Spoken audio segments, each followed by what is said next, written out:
Hi, I'm Sue Walker, and I'm going to show you how to make cinnamon roll dough. This is a family recipe that has been handed down for generations.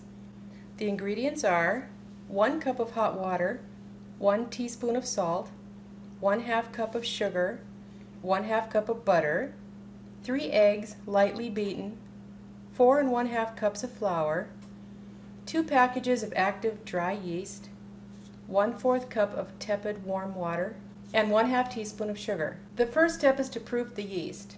So take your yeast and pour it into 1/4 cup of tepid water and 1 teaspoon of sugar and mix it.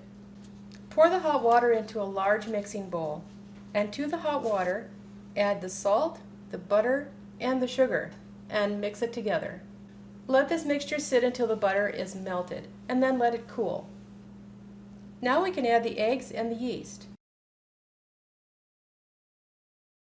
Mix in the flour until completely mixed in.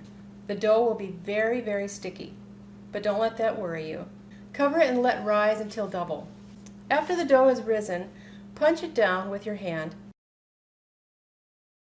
Cover it with a towel and place in the refrigerator for a few hours.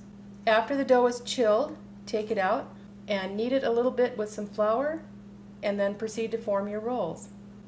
And that is how to make cinnamon roll dough.